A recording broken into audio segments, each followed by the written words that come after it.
Good evening, visitors. Welcome to the Australian War Memorial's last post ceremony. My name is Troy Clayton, and joining us today from the Australian Army is Corporal Jeanette McNeely. Today, we remember the Australian and British prisoners of war who died at the Sandakan Prisoner of War Camp, or as a result of the Sandakan death marches during the Second World War. The Sandakan death marches remain the greatest war atrocity committed against Australians. In 1942, the Japanese sent prisoners of war from Singapore to build an airstrip at Sandakan in Borneo. Over time, their rations were reduced and physical abuse increased. In 1945, with Allied forces advancing towards Borneo, the Japanese began marching Australian and British prisoners of war westward to Rabaul through the island's rugged interior. The weak and malnourished prisoners staggered along jungle treks for more than 260 kilometres.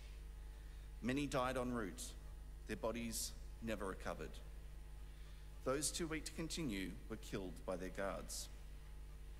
Of the 2,500 prisoners of war originally held at Sandakan, only 6, all Australians, survived the war.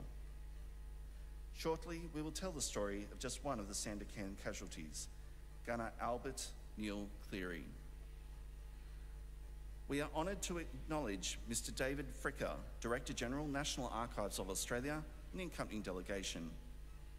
We warmly welcome the Indigenous Affairs Group delegation from the Department of Prime Minister and Cabinet. We welcome the veterans who have served, those that are still serving, and the families that support them. We also acknowledge the members of the RSL and Services Club Association, RSL Victoria, and RSL Queensland who are watching this ceremony broadcast across Australia. During the ceremony, wreaths will be laid at the base of the Pool of Reflection by visitors as well as students on behalf of the following schools. From New South Wales, the Inner Sydney Montessori School from Balmain and the Barrenjoey Montessori School, Oatlands Public School, Dundas, and from South Australia, Hills Christian School, Verdum. Please stand and join in singing the National Anthem.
Thank you, students. You may be seated.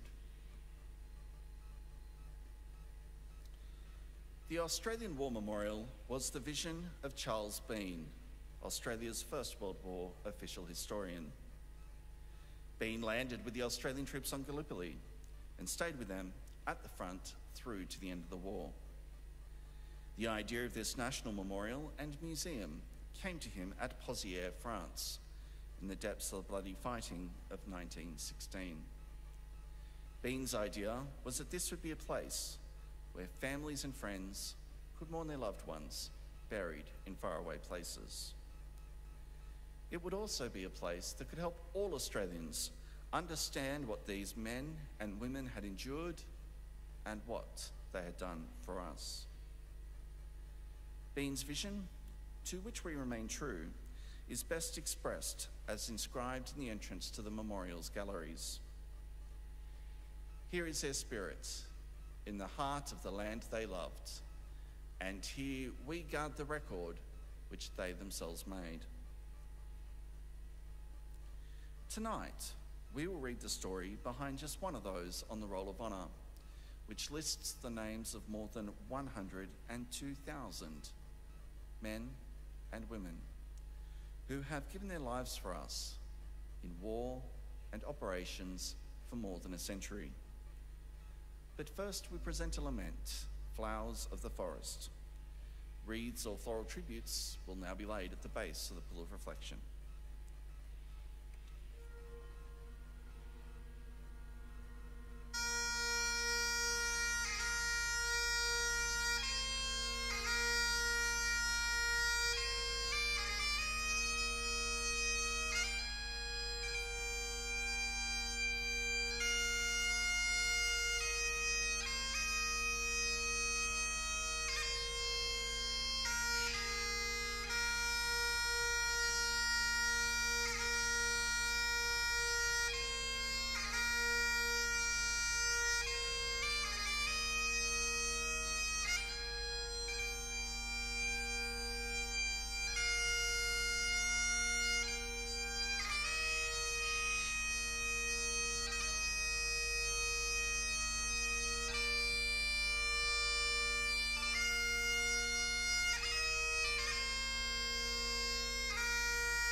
Today, we remember and pay tribute to Gunner Albert Neil Cleary. Albert Cleary was born on the 16th of June 1922, the son of James and Iris Cleary of East Geelong. Known by his second name Neil, Cleary joined the Citizens Military Force on the 11th of June 1940. After serving for just under a year, he was discharged to join the 2nd Australian Imperial Force in April 1941. On joining the militia, Cleary gave his year of birth as 1919. Whilst enlisting with the 2nd AIF, he gave it as 1920, possibly to avoid having to provide proof of parental consent. Whatever the reason, Albert Cleary clearly had a larrikin spirit. During his service in the militia, he was found absent without leave on a number of occasions. For being absent without leave on New Year's Eve, he was awarded 7 days confinement to barracks. In February, he was fined for being beyond limits fixed by regimental orders. And in April, he was punished with 5 days detention after being absent for a week. While serving with the 2nd Field Regiment, he was absent without leave in June. In August, en route to Singapore as a reinforcement for the 2nd 4th Anti-Tank Regiment, he was absent for 4 days from a transport ship docked at Fremantle. He was given 28 days detention which he served in Western Australia. Around this time, he was also admonished for conduct to the prejudice of good order and military discipline, and fined for insubordinate language. As Cleary and his unit moved into Singapore, the end of 1941 saw the spread of Japanese forces throughout Southeast Asia. 2 British warships were sunk by a Japanese air attack off Malaya, and the government of Thailand formally allied itself with Japan. The invasion of Hong Kong occurred in early December, culminating in surrender late in the month. January would see the invasion of Burma and the Dutch East Indies, and the capture of Manila and Kuala Lumpur. On the 17th of January 1942, Cleary was transferred to the 2nd 15th Field Regiment. The regiment had gone into action a few days earlier, and Cleary was sent as a replacement for casualties. The regiment's gunners were in almost constant action, providing artillery support for the infantry withdrawal along the Malaya Peninsula towards Singapore. By the end of the month, the last of the Allied troops had crossed the causeway and reached Singapore. Among some of the last to cross were the 2nd 15th B and D troops, the last Allied artillery units in action on the peninsula. The remaining men of the 2nd 15th Field Regiment were captured when Singapore surrendered to the Japanese on the 15th of February 1942. Cleary and his comrades were initially imprisoned at Selarang Barracks, Changi, but from May onwards, the Japanese began sending groups of prisoners of war for labouring work elsewhere in Asia and the Pacific. In July, a detachment of over 100 members of the 2nd 15th, including Carey, was sent to Sandakan in Borneo, consigned to B Force, which consisted of almost 1,500 prisoners. The group were transported from Changi on the 7th of July 1942 on board the so-called hell ship Ubi Maru, arriving at Sandakan Harbour in July 1942. Here, alongside about 2,500 British and Australian prisoners, they constructed an airfield. From the beginning, conditions were harsh. Men were confined to a cage for periods for minor infringements and subjected to repeated brutal bashings and starvation. Rations rapidly dwindled in 1944 and health deteriorated. After Allied bombing raids in late 1944, there were further reductions in the men's daily rice ration. Believing that an invasion in the area was imminent, the Japanese planned to move prisoners inland to Rabaul, 250 kilometres to the west. Urged on by their guards, on the march many collapsed and died within the first few days out of Sandakan. If they lagged behind, they were bayoneted or shot. Only half of the men on this first death march reached Rabaul, where they were put to work carrying rice to a Japanese food dump. Cleary survived, and in early March, he and a mate, Gunner Wally Crease, escaped from the camp at Rabaul. Cleary was recaptured over a week later by some natives who handed him over for a reward. He was brought back to the camp and thrown into an empty area known as the guardhouse.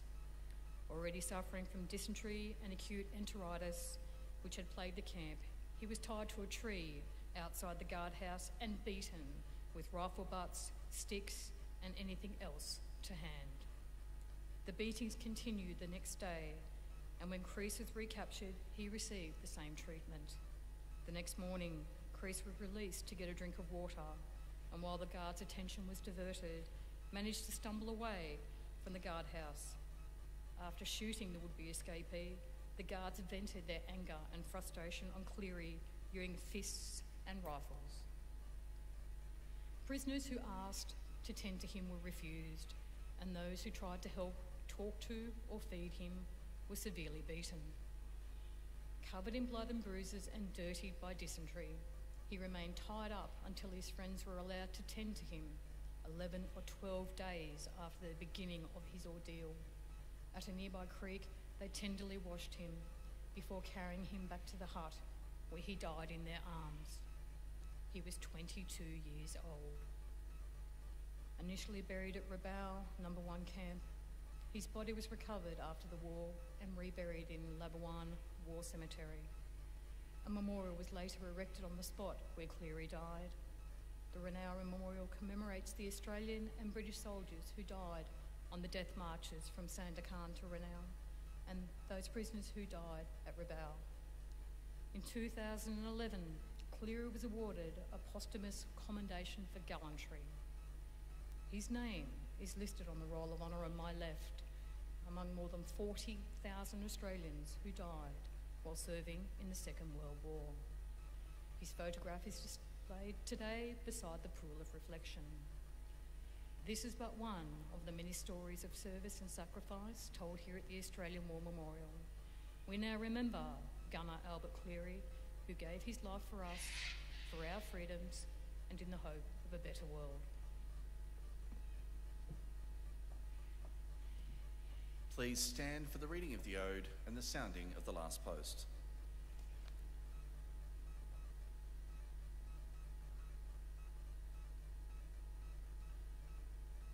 They shall grow not old, as we that are left grow old. Age shall not weary them, nor the years condemn. At the going down of the sun, and in the morning, we will remember them.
Lest we forget.